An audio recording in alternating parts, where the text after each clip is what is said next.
Olá, bem-vindo à sua primeira aula de Python. E nessa aula a gente vai estar estudando basicamente como funciona o computador. E a gente vai levantar esse questionamento justamente para entender o que é programar e o que é Python. Essa é uma aula que ela é extensa, é uma aula um pouco chata, a gente não vai estar começando a fazer nenhum programa, não vai estar escrevendo nenhum código, mas é uma aula que é necessária. E infelizmente eu vou ter que apresentar ela em PowerPoint, porque foi o melhor meio que eu achei para apresentar a série de imagens e sequência de informações que eu tenho para mostrar para vocês. Então vamos começar a aula. Primeira coisa que a gente tem que entender é a diferença entre software e hardware. Hardware são dispositivos físicos que podemos tocar. No âmbito eletrônico, o termo hardware é bastante utilizado principalmente na área de computação e se aplica à unidade central de processamento, à memória e aos dispositivos de entrada e saída. O hardware então é a sua tela, o seu teclado, a sua memória RAM, é o seu processador, é a sua placa-mãe, é todo dispositivo, é todo componente do seu computador que você consegue tocar. Software, por outro lado, é a parte lógica. Ele é o conjunto de instruções e dados processados pelos circuitos eletrônicos do hardware. Então, toda interação dos usuários de computadores modernos é realizada através do software, que é a camada colocada sobre o hardware que transforma o computador em algo útil. Ou seja, são os programas. Por exemplo, o PowerPoint, que eu estou usando para apresentar a aula, o Camtasia, que eu estou usando para gravar a aula, e o Google Chrome são exemplos de programas. Peopleware são os usuários, sou eu, você, qualquer pessoa que esteja usando um programa, usando um hardware. E firmware são programas armazenados em chips. Então, normalmente as pessoas não chegam a comentar firmware, mas vou entender o que é firmware. Em eletrônica e computação, firmware é o conjunto de instruções operacionais programadas diretamente no hardware de um equipamento eletrônico. Ele é armazenado permanentemente dentro de um chip de memória de hardware no momento da fabricação dos componentes. Firmware está presente em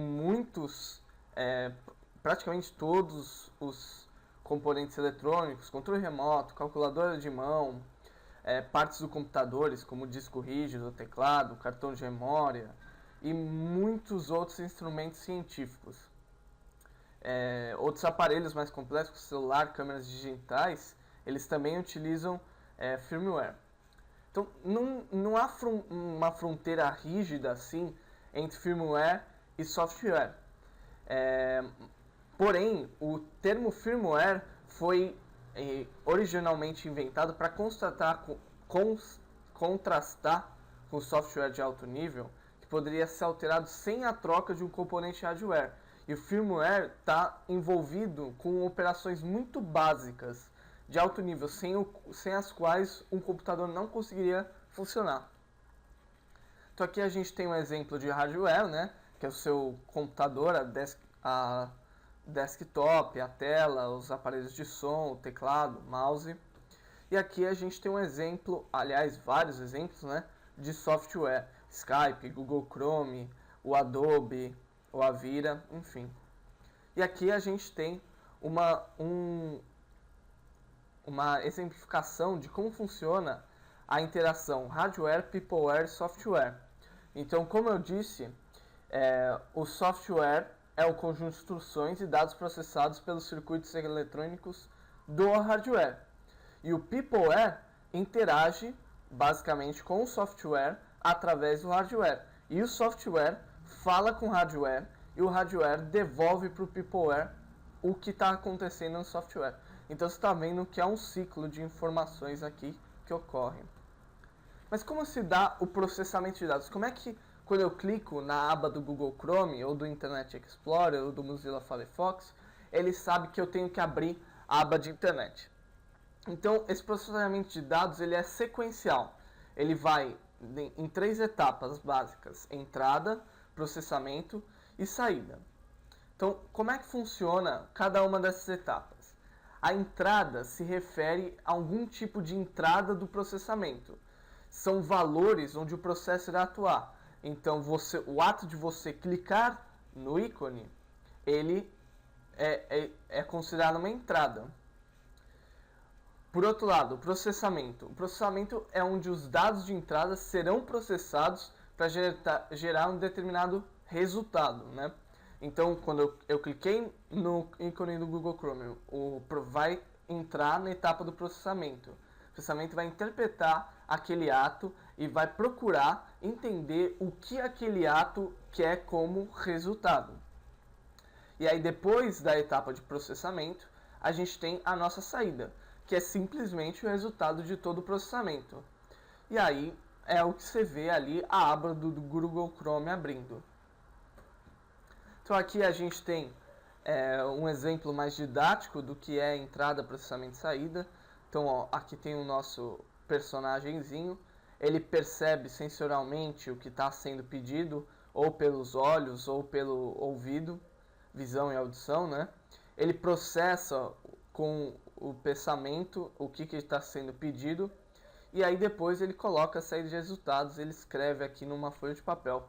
Então um exemplo disso seria, alguém pede para ele somar 2 mais 2, e aqui ele processa, o ato de somar é adicionar unidades a um outro número existente, e aqui na saída ele coloca o resultado, que é 4. Componentes de computador. Aqui eu coloquei um exemplo de algumas componentes e onde elas estão envolvidas. Então, o teclado está envolvido na entrada de dados, o processador está envolvido no processamento dos dados e a tela está envolvida na saída dos dados. Então, a gente vai estar olhando os componentes do computador, procurando qual que é a função de cada um deles no processamento de dados, né? Então, vamos começar pelo nosso processador, né? Que é chamado de CPU, que é a unidade central de processamento, ou processador central. E ele tem por função executar os programas armazenados na memória principal. Depois eu vou estar explicando melhor o que é a memória principal, buscando cada instrução, interpretando-a e depois executando. Ou seja, ele está participando diretamente no ato de processar. E ele compreende duas grandes subunidades. A primeira delas é a unidade de controle. Essa unidade supervisiona todas as operações do computador sob a direção de um programa armazenado. Então ela primeiro determina a instrução que será executada pelo computador e depois procura essa instrução na memória interna e a interpreta. Então a unidade de controle você vê que ela faz grande parte da etapa do processamento. É ela que vai interpretar a ação colocada na entrada. E tem a nossa unidade lógica e aritmética, que é a unidade que executa operações aritméticas e lógicas dirigidas pela unidade de controle. Ou seja, a unidade lógica e aritmética ela serve à unidade de controle, só que ela só interpreta operações aritméticas e lógicas. E ela é feita de modo simples. Depois do nosso CPU, a gente tem a nossa memória. A nossa memória ela é dividida ela é classificada em dois grandes tipos. A primeira é a memória principal e a segunda é a memória secundária. A memória principal é a memória de armazenamento temporário, que armazena programas e os dados que estão sendo processados somente durante o processamento. Então, focar nisso aqui, que é somente durante o processamento. E ela é dividida basicamente em dois tipos de memória, a memória RAM e a memória ROM. Então, primeiro vamos ver o que é a memória RAM. A memória RAM é usada para armazenamento temporário de dados ou instruções. Então, por exemplo, a gente pega e abre o Paint. E aí no Paint a gente pega o nosso lápis e faz uns rabiscos lá. Beleza. Quando eu faço os rabiscos, eles não simplesmente vão embora. Os rabiscos ficam na tela. Então, em algum lugar, aqueles rabiscos que eu fiz, que palavra difícil que eu fui escolher, rabiscos que eu fiz, eles ficam armazenados em algum lugar no meu computador. E esse lugar é justamente a minha memória RAM. Então, ela armazena temporariamente alguns dados e instruções do programa. Certo? E além da memória RAM, a gente tem a memória ROM. E ela é usada para armazenar instruções e ou dados permanentes ou raramente alterados. Então, por isso, ela é feita somente para leitura, certo? E, além da nossa memória principal, a gente tem a nossa memória secundária, que sem querer aqui eu coloquei principal, mas é secundária aqui, que é o nosso HD. Então, a memória secundária é a memória de armazenamento permanente. Ela armazena dados permanentemente no sistema, num determinado local. E não precisa haver energia elétrica para esses dados permanecerem lá. Ou seja, a minha memória RAM ela só funciona enquanto o meu programa está ligado. A hora que eu fechei meu programa, todos os dados que estavam na minha memória RAM, eles são apagados. Com HD isso não acontece. Eu posso fechar meu programa, posso fazer o que eu quiser, o arquivo continua no HD. Então, para vocês terem uma noção, eu liguei o Paint, fiz os rabiscos, fechei o Paint. Os rabiscos foram para minha memória RAM, e aí depois que eu fechei o Paint, eles sumiram da minha memória RAM. Agora, eu abri o Paint, fiz os rabiscos, salvei o meu arquivo, e aí fechei o programa, os rabiscos não estão na minha memória RAM, mas eles foram colocados dentro do meu HD. Então é basicamente isso, a diferença entre a memória principal e a secundária. A secundária é fixa e a principal ela é alocada dinamicamente. Além desses componentes de memória, a gente tem os componentes que são usados para entrada e saída de dados. Então aqui eu coloquei vários deles, acho que a grande maioria, não coloquei todos, né? Mas eu coloquei alguns deles, os 3 primeiros são os mais importantes, que é a tela, que é a nossa unidade de saída, que é onde a gente visualiza as coisas que estão sendo, as operações que estão sendo realizadas. O teclado, que a gente escreve alguns comandos ou escreve algum texto, que é a nossa entrada. O mouse, que a gente clica, né? Então pode ser nossa entrada. O HD pode ser tanto entrada quanto saída. Então eu posso abrir um arquivo do HD, tanto quanto salvar um arquivo no HD. Isso é um exemplo esdrúxulo, mas só para vocês entenderem. Tem o drive, entrada e saída, tá óptica, entrada, joystick, entrada, impressora, saída, molde, entrada e saída. Enfim, alguns componentes de entrada e saída do seu computador. E aqui a gente tem uma visualização dos 3 mais importantes, que é a nossa tela, o nosso teclado e o nosso mouse. Então, mas tudo bem, tem a memória, tem o HD, tem os componentes de entrada e saída, tem o nosso processador. Alguém tem que organizar todos esses componentes para que eles possam funcionar todos juntos. E essa peça é a nossa placa-mãe. Então, a placa-mãe é o elemento central de um microcomputador e a placa onde se encontra o microprocessador e vários componentes que fazem a comunicação entre o microprocessador com os meios periféricos externos e internos. Então, a nossa placa-mãe é a nossa organizadora de componentes. Então aqui na nossa imagem a gente pode observar processador, monitor de vídeo, unidade de saída, a memória, chipset, o teclado, interface. Então você está vendo que está tudo integrado. E a placa-mãe tem 2 componentes importantes. Um é o microprocessador, que é responsável pelo pensamento do computador. O microprocessador ele é escolhido entre as dezenas de microprocessadores disponíveis no mercado e determina a capacidade de processamento do computador e também os sistemas operacionais que ele compreende. E, portanto, a gente vai ver que isso significa que ele também compreende uma gama de programas que ele é capaz de executar. E o coprocessador, que é um complemento do microprocessador, ele permite que o computador execute determinadas operações com muito mais rapidez. Então, para vocês terem uma ideia, em certos casos, o computador fica entre 5 e 10 vezes mais rápido com o coprocessador. Então é isso foi os componentes do computador. Agora vamos passar para outro importante elemento dentro do funcionamento do computador, que é o sistema operacional.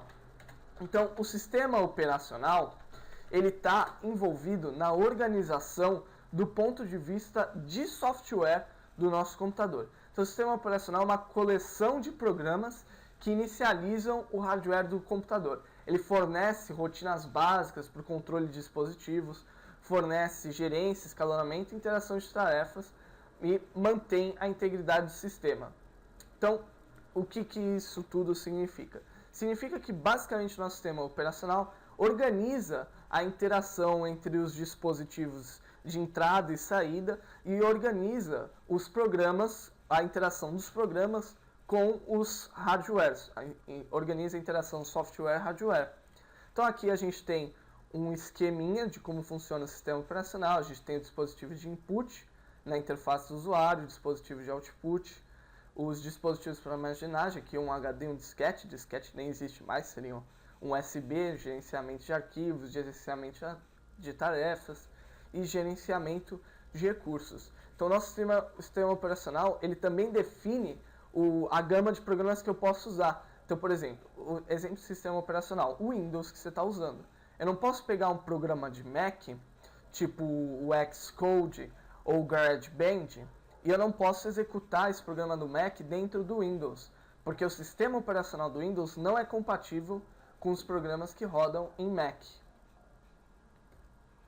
Então aqui a gente tem um resuminho dos componentes de computador, a nossa CPU, a nossa unidade lógica aritmética, a nossa unidade de controle, a memória principal, ROM e RAM, a memória secundária, que a gente só falou do HD, que é o mais importante, mas também tem o FDD e o CD, e os nossos dispositivos de entrada e saída, vídeo, teclado, mouse, impressora e rede. Então, beleza, conseguimos entender como funciona o computador, principalmente do ponto de vista do software, do hardware, desculpa. Ou a gente tem que entender da onde que vem os programas que a gente executa no nosso computador. Então, o software, os programas, eles vêm de uma determinada construção que é feita através das linguagens de programação. Então, o que é uma linguagem de programação? Uma linguagem de programação é um método padronizado para comunicar instruções para o computador. Então, ele é o conjunto de regras sintáticas e semânticas que são usadas para definir um programa de computador. Basicamente, você escreve lá um conjunto de operações, alguma coisa, entende esse conjunto de operações, explica para o seu computador e o computador executa aquilo que está sendo pedido. Então, a linguagem de programação é como uma linguagem normal. Então, para vocês terem um exemplo mais didático, um exemplo mais prolixo de como isso funciona. Então, eu sou um chefe e estou falando com o meu empregado. Então, só que eu falo português, ele fala português, então nós temos um conjunto de regras do português que cada um de nós consegue entender. Então eu falo para ele, pegue um café para mim, e ele vai lá e pega um café para mim. Então eu falei numa determinada linguagem, o português, e ele entendeu essa determinada linguagem e executou uma ação. Então é basicamente isso que uma linguagem de programação faz. Eu poderia ter falado também em outra linguagem, poderia ter falado em inglês. Go get me some coffee. Aí ele teria pego e ido pegar um café para mim se ele entendesse inglês. Então, o Python ele é uma das linguagens de programação e é a linguagem que a gente vai estar trabalhando aqui. Então, as linguagens de programação elas são divididas basicamente em três grandes grupos. A primeira é a linguagem de máquina, que ela é compreendida pelo computador, é a única que é compreendida pelo computador, que é específica de cada computador e ela é feita através de código binário, que são aqueles número 1 e o número 0. Então aquele monte de número 1000, que você já deve ter visto em algum filme, por exemplo, Matrix, eles mostram aquele monte de numerozinhos, isso é um exemplo de linguagem de máquina. Linguagem de baixo nível. A linguagem de baixo nível ela é aquela que é usada na arquitetura do computador. Então ela é usada para construir programas muito, muito simples. Por exemplo, firmware. E aí ele coloca aqui que utiliza mnemônicos para representar instruções elementares. E por último a gente tem a linguagem de alto nível, que é onde o Python se encaixa, que ele utiliza instruções próximas da linguagem humana de forma a facilitar o raciocínio, e ele é usado para desenvolver softwares de alto nível. E aqui ele tem alguns exemplos, Fortran, Pascal, C, Basic, COBOL, Clipper, Lisp e Prolog. Aqui é um exemplo de linguagens bastante antigas. Isso aqui foi tirado de um livro de programação em Pascal da UFRJ, se não me engano. Mas tudo bem, beleza. Eu entendi que a linguagem de programação é feita para construir o nosso programa. Mas e se o nosso computador não falar português? E se o chefe falar português, mas o nosso computador fala inglês. Como a gente sabe, o computador ele só compreende linguagem de máquina, ele não compreende a linguagem de alto nível. Então, alguma coisa, tem que ter algum intérprete, alguém tem que explicar para o computador, alguém tem que traduzir para o computador o que está sendo pedido. Então, nesse processo de tradução para o computador é que a gente tem a nossa compilação. Então, o que é compilar? É construir um arquivo que seja executável no nosso sistema operacional. Então, aqui, esse primeiro esqueminha aqui, a gente tem um arquivo, por exemplo, escrito numa linguagem qualquer.